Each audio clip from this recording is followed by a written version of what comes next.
Sanford Riley was born in Montreal in 1951.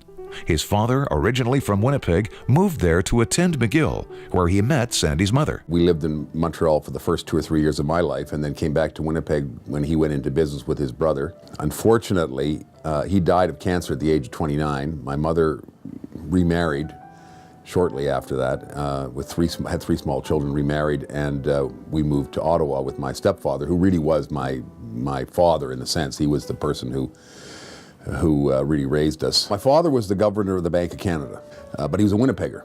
And after he left his position as head of the bank, we moved to Toronto for a couple of years, and then he came back to Winnipeg to start what was called then the Bank of Western Canada. Sandy's family summered at Lake of the Woods, where he met Hartley Richardson at the Royal Lake of the Woods Yacht Club. He was very competitive, a bit intense. No, actually, he was very intense. When he got into a sailboat, he got in to win. I went to the Olympics twice. The first time was in 1972, and I went as a member of the team, but not as the competitor. I was there to sort of train the guy who was competing and party in the evenings, basically. 4 years later, I was 25 years old, I was married, and I was the competitor. I actually could have, should have, would have won an Olympic medal if I hadn't been disqualified from the second race. I'd won the first race, so there was a lot of tension on me, and it was a very, very interesting experience. It made more interesting because we just had a baby. The baby was not due for another 7 or 8 weeks, but the first night of the before the first race of the Olympic trials, I just realized that something was happening. We consulted one of the other sailors who was a doctor, and he said, oh, well, maybe you should just run over to the hospital. So Sandy went out sailing, and they had to go out on a long tow line. It took them an hour to get out to the place where they were sailing. And I drove myself to the hospital and had the baby. At the end of it all these women were lined up on the shore, like this, just, and Sandy got in, and they said, we're going to de-rig your boat. You go to the hospital. So he did, and he just arrived in time to see them whisking our baby down to the neonatal unit. So that was our first child, Jessica. Sandy's busy schedule often required him to be in 2 places at once. I remember playing hockey with him one night at River Heights Community Club. We were on the bench, and the rink manager came over to ask us if we had a Sandy Riley playing on the team. And we said, yeah, that's him out there, number 7. And the guy says, tell him he's supposed to be speaking at the squash club right now. Well, Sandy does a whirlwind tour of the dressing room, a Superman change, barrels down Grosvenor, gets to the squash club a couple hours late, and gives a great speech. So I think these mix-ups and the arriving late are part of his charm. People seem to accept it and like it. I would say that he's the Formula One driver and I am the pit crew.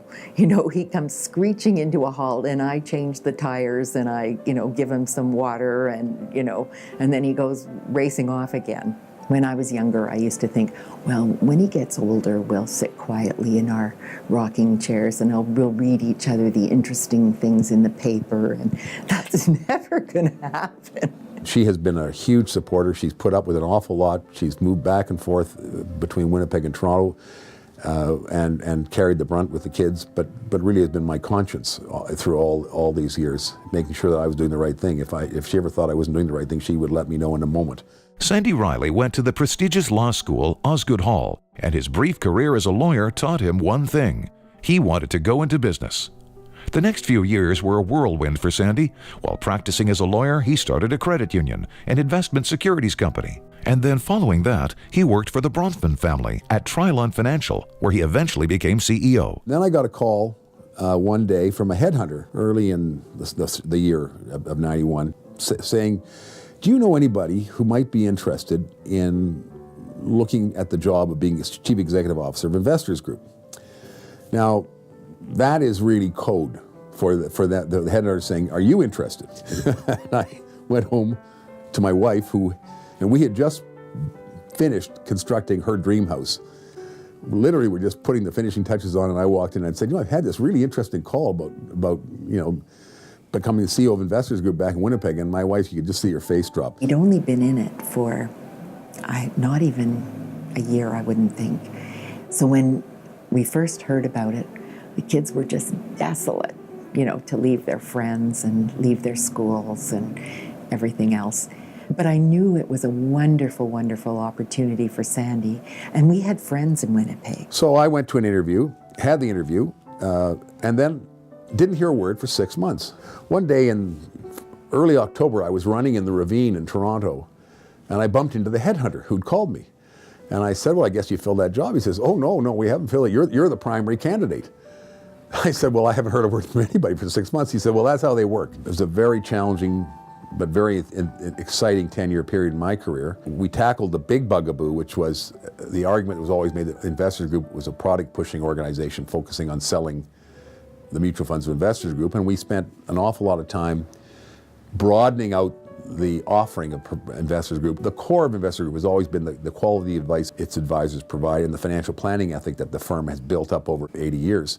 Investors Group has always had strong ties to the community, and Sandy maintained the tradition in a big way. Sandy's quick to jump into any project that you propose to him, and the Pan Am Games were the biggest one, I think, that he's ever taken on. And to be honest, we knew nothing about the games, but he managed to have the confidence and the enthusiasm to figure it out and help us pull out what I think was a real turning point in Winnipeg's evolution. When we put on those games, every blade of grass was cut in Winnipeg, every fence was painted. People took pride in showing off Winnipeg to the world, and that enthusiasm carried on for many years to come. Being the chairman of the Pan American Games was a hobby, and a pleasurable hobby, because I got to work with all kinds of friends of mine, and I made a lot of new friends as well, on something that was enormously important to the community at that stage. And we all worked together, and we made it happen, and the sense of pride that we all felt in the community and in ourselves as a group for having pulled this thing off was something you can't replace. The feelings you have of that kind of connection to people. And that's why being involved in the community is so important, because you build this sense of belonging and this sense of connection to people that makes your life so much fuller.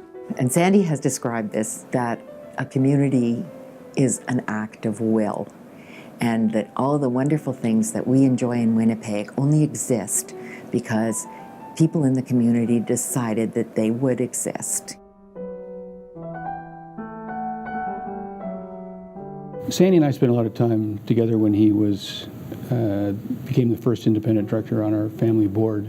He was the first non-family member to join the board. And we had talked about what he might do after he stepped down as CEO of Investors Group. And one weekend down at his cottage at Lake of the Woods, we sat on the dock. We talked about developing a proudly Canadian independent financial services company. And we determined rather if we wanted to have our own culture and our own values established, we would, rather than buy one, we would start one. So that's what we did. It was a rather bold and audacious move.